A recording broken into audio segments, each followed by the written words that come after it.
अस्सलाम वालेकुम। उर्दू पॉइंट के साथ मैं हूं आपकी होस्ट एमन यासीन और इस वक्त मेरे साथ high court advocate Tahir Chaudhary साहब हमारे साथ मौजूद हैं। जी ताहिर साहब अस्सलाम।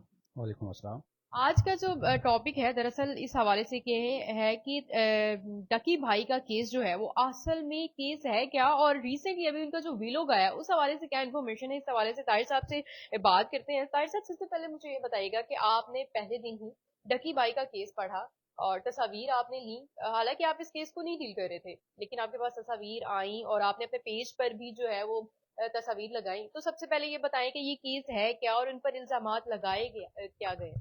अच्छा, ये एक इत्तेफाक था कि जिस दिन डकी भाई की ज़मानत आर्ग्यू हो रही थी सेशंस कोर्ट में, खातून सेशन जज, एडिशनल सेशन जज, तो मैं इत्तफाकन उनकी अदालत में मौजूद था अपने एक केस के सिलसिले में। तो वो केस के आर्गूमेंट्स दोनों साइड्स के मैंने सुने।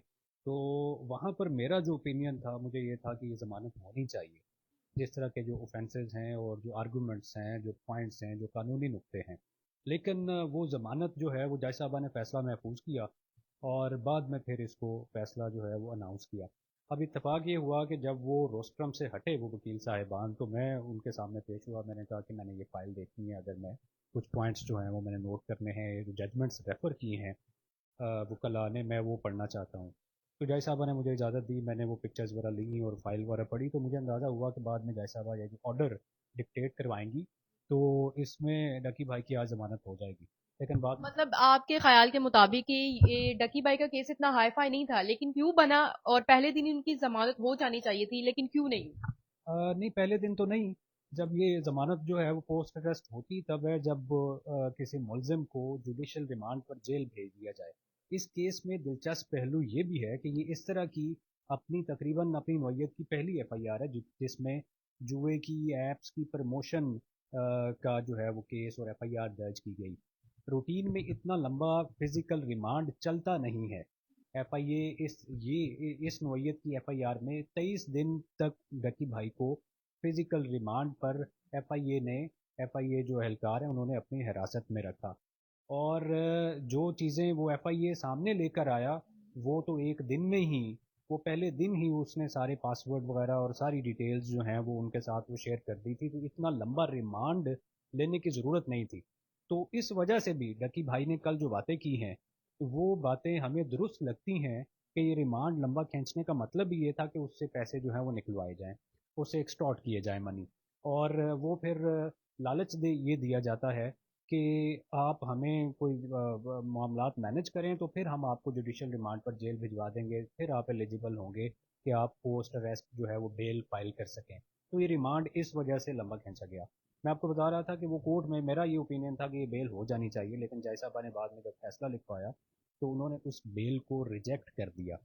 और फिर हाई कोर्ट में अभी एक दो दिन पहले जो है वो हाई कोर्ट ने वो बेल ले ली। और ये जिस तरह आपने पूछा कि ये केस इतना हाई फाई था, नहीं, ये बिल्कुल ठीक बात है, ये जेन्युइन बात है। लेकिन चूंकि एक वो मशहूर बंदा था और लोग जो हैं वो ऑफिशियल्स इन्वॉल्व हो गए कि इसको जितना ज़्यादा लंबा खींचा जाएगा उतने ज़्यादा पैसे निकलवाने के इससे चांसेस बन जाएंगे। अब वो 60 लाख रुपए उससे एक दफ़ा तलब किए गए।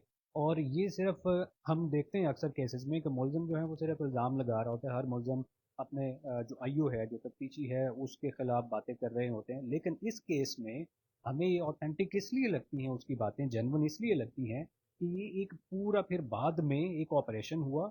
उस ऑपरेशन में एफआईए लाहौर सर्कल के जो आला ऑफिशियल्स थे उनको उठाया गया, उनको गिरफ्तार किया गया और उनके खिलाफ एफआईआर दर्ज की गई। जब उनके खिलाफ सारे सबूत मुयसर आ गए तो फिर उनके खिलाफ एक तगड़ी एफआईआर दर्ज की गई और उन्होंने उन ऑफिशियल्स ने अपने ओहदों से इस्तीफा भी दे दिया। अच्छा मुझे बताइएगा कि अक्सर हम लोग देखते हैं कि जेलों में मारपीट होती है, ये नॉर्मल चीज है, लेकिन डकी बाई का केस में जो है वो इसके साथ इस तरह का नारवा सलूक करना और मारपीट गालम गलौज, क्या ये कानूनी तौर पर जायज है। ये बिल्कुल जायज़ नहीं है। कानून बिल्कुल भी इजाज़त नहीं देता। ये तो फिर एक नॉर्मल सी एफआईआर थी। कोई कत्ल का भी मुलजिम हो, देखें, आपने हवालात में जब तक आप रहते हैं, तफ्तीशी ऑफिसर के जो इन्वेस्टिगेटिंग ऑफिसर है उसकी तहवील में जब तक आप रहते हैं, तो उसका सिर्फ ये काम है कि वो इंटेरोगेट करे, इन्वेस्टिगेट करे और आपसे कोई रिकवरी वगैरह अगर रिक्वायर्ड है तो वो करे।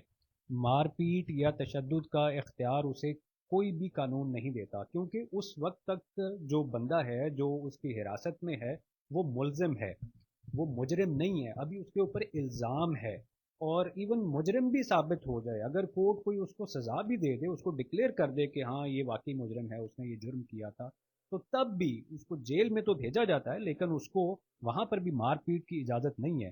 تو یہ جو اس کے ساتھ یہ سلوک کیا گیا، اور یہ ہم اکثر یہ بات کرتے ہیں کہ تھانوں میں یہ جو پرائیویٹ ٹارچر سیلز بنے ہوئے ہیں اور تشدد جو کیا جاتا ہے، اس کا سدباب ہونا چاہیے، اس کو روکنا چاہیے۔ ہم کئی کیسز میں ایسے سنتے ہیں کہ کسٹوڈیل جو ہیں وہ ڈیتھس ہو جاتی ہیں، کئی ملزم جو ہیں وہ ٹارچر برداشت نہیں کر پاتے اور اپنی جان سے وہ چلے جاتے ہیں۔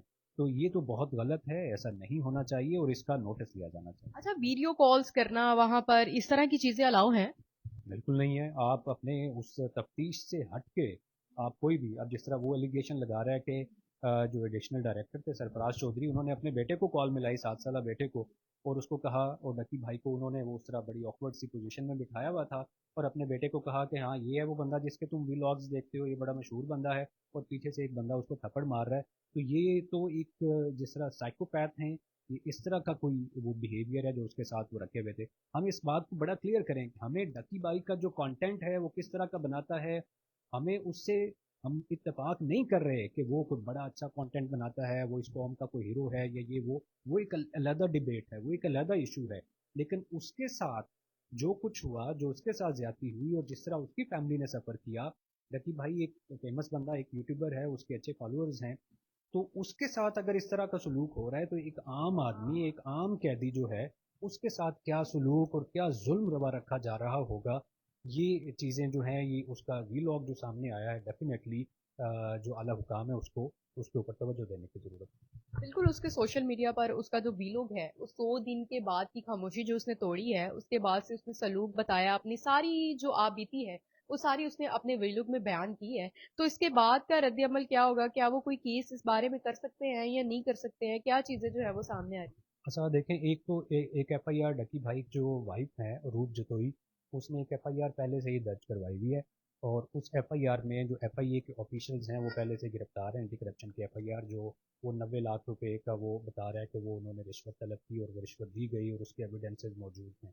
اب یہ جو کسٹوڈیل ٹارچر ہے یہ ایک الگ سے معاملہ ہے، ڈکی بھائی اس کے خلاف ڈیفینیٹلی کمپلینٹ جو ہے وہ کمپلینٹ کے فورم پہ ان ملزمان کے خلاف لانچ کروا سکتا ہے، اور ایک علیحدہ سے مقدمہ وہ بالکل درج کروا سکتا ہے۔ اچھا، اب ہمارا یہ لاسٹ کوشچن ہے، یہ اس بارے میں بتائیے گا کہ جو ڈکی بھائی کا کیس ہے وہ آپ نے پہلے دن ہی پڑھا، سارا کچھ آپ کو پتا ہے، تو کس بنیاد پر یا کس بیس پر جو ہے اس کو ضمانت دی گئی؟ یہ دیکھیے کہ میں یہ کچھ ڈیٹیلز میں نے لکھی ہوئی ہیں، ڈکی بھائی کے خلاف جو ایلیگیشن تھا وہ ایلیگیشن تھا کہ ایک ایپ ہے بائنومو نامی ایپ، وہ اس کا جو ہے پاکستان میں پروموشن کر رہا ہے اور لوگوں کو ٹریپ کر رہا ہے کہ وہ اس میں انویسٹمنٹ کریں، اور اس انویسٹمنٹ کے ذریعے وہ سرمایہ کاری لوگوں کی وہ ہتھیائی جاتی تھی۔ اس کے خلاف ایلیگیشن یہ تھا کہ یہ ایپ جو ہے یہ پاکستان میں رجسٹرڈ نہیں ہے، بین نہیں ہے، غیر قانونی نہیں ہے، منع نہیں ہے، صرف رجسٹرڈ نہیں ہے، اور اس کے خلاف الزام یہ تھا کہ اس ایپ کا پاکستان میں یہ کنٹری مینیجر ہے، اور ایف آئی آر جو ہے، جو ایف آئی آر نمبر 196/25 جو درج ہوئی یہاں پر ہمارے N C C I am میں لاہور میں، اس میں جو دفعات ایڈ کی گئی تھی وہ section 13، section 14، section 25، section 26، Pakistan electronic prevention of electronic crimes act 2016، اور پاکستان پینل کوڈ کی دفعہ جو ہے 294B اور 420، یہ ان دفعات کے تحت یہ ایف آئی آر درج کی گئی تھی۔ اب یہ ان دفعات کو بھی اگر کوئی دیکھیں تو یہ بھی ساری دفعات جو ہیں یہ پروہیبٹری کلاز میں، یہ ایک لیگل ٹرم ہے، ان میں فال نہیں کرتی۔ مطلب یہ ہے کہ یہ بیل کا ایک تھا، کیس تھا، اس میں بیل ہونی چاہیے تھی، ہائی کورٹ نے بھی اب جب یہ بیل دی ہے تو اس نے بھی کہا کہ یہ پروہیبٹری کلاز میں فال نہیں کرتا، اور اس میں جو انہوں نے کہا جو چیزیں ایڈیشنل سیشن جج صاحبہ کو سمجھ آ جانی چاہیے تھیں، جو وہ شروع میں ہی بیل ہو جانی چاہیے تھی، ہائی کورٹ کے جج صاحب نے لکھا کہ اس ایف آئی آر میں ایک تو وقوع کا کوئی وقت، کوئی تاریخ وغیرہ نہیں لکھی ہوئی، صرف 2025 لکھا ہوا ہے، اور اس ایف آئی آر میں لکھا کہ عوام کو منافع نہ دے کر ایپ کے ذریعے جو فراڈ کا الزام لگایا گیا ہے، کسی بھی متاثرہ شخص، مطلب کوئی فریق سامنے آئے کہ ہاں جی میں نے اس ایپ میں اپنا लाखों रुपए इन्वेस्टमेंट की थी और मेरे इतने पैसे चले गए हैं, कोई भी ऐसा मुतासरा शख्स सामने नहीं आया।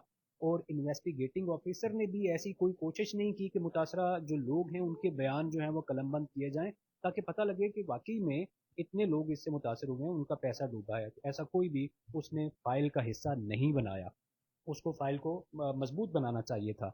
और जो बरामदगी का मामला है कि वो हज़ारों की वो रकम वो है डॉलर जो है वो रिकवर हुए, वो भी आपके पता चल गया कि इस एफआईआर का जो तफ्तीशी था शोएब रियाज, असिस्टेंट डायरेक्टर, उसने अपने अकाउंट में वो पैसे 9 करोड़ रुपए की रकम अपने अकाउंट में उसने ट्रांसफर करवाई, जो कि उसको कानून उसको इजाजत नहीं देता। आप कानूनी तौर पर तो ये गलत है। बिल्कुल गलत है। अगर उसने कोई रिकवरी करनी है तो वो स्टेट का कोई अकाउंट, किसी गवर्नमेंट का कोई अकाउंट, किसी बैंक का कोई अकाउंट, जो कि एफआईए का, एनसीसीआईए का कोई अकाउंट है, उसमें आप डील इदारे की तरफ से कर रहे हैं तो आपको पैसे भी इदारे के अकाउंट में ही भेजने चाहिए। बिल्कुल ऐसे ऐसा नहीं है कि मैं तफ्तीशी हूं तो वो मैं अपने बैंक अकाउंट में आपसे वो मंगवाता रहूं।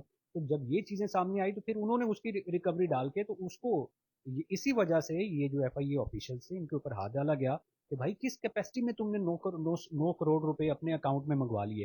तो हाई कोर्ट ने कहा कि ये जो मामला है ये ट्रायल कोर्ट देखेगी। और इसके बाद उन्होंने कहा कि ये चूंकि 100 दिन हो गए हैं और जो ऑफेंसेस हैं ये प्रोहिबिटरी क्लॉज में फॉल नहीं करते, मजीद उससे तफ्तीश की ज़रूरत नहीं है। उस वजह से भी उन्होंने 10 लाख रुपए की जो मुचलके हैं उसके एवज उन्होंने उसकी ज़मानत जो है वो मंजूर। बिल्कुल, क्या डिटेल्स थी और ये मामला असल में था क्या, ये केस था क्या, और इसके बाद की जो डकी भाई की जमानत थी वो किस बुनियाद पर की गई, ये तमाम इन्फॉर्मेशन जो है वो हमने आपके साथ शेयर की। हमारे साथ जो हाई कोर्ट के जो वकील ताहिर चौधरी साहब मौजूद थे, हालांकि वो इस केस को डील नहीं कर रहे थे, लेकिन उन्होंने शुरू दिन से ही जो था उस केस को पढ़ा, उस केस की तस्वीर उनके पास मौजूद थी, और उन्होंने हालांकि अपने पेज पर भी वो तस्वीर जो है वो लगाई थी।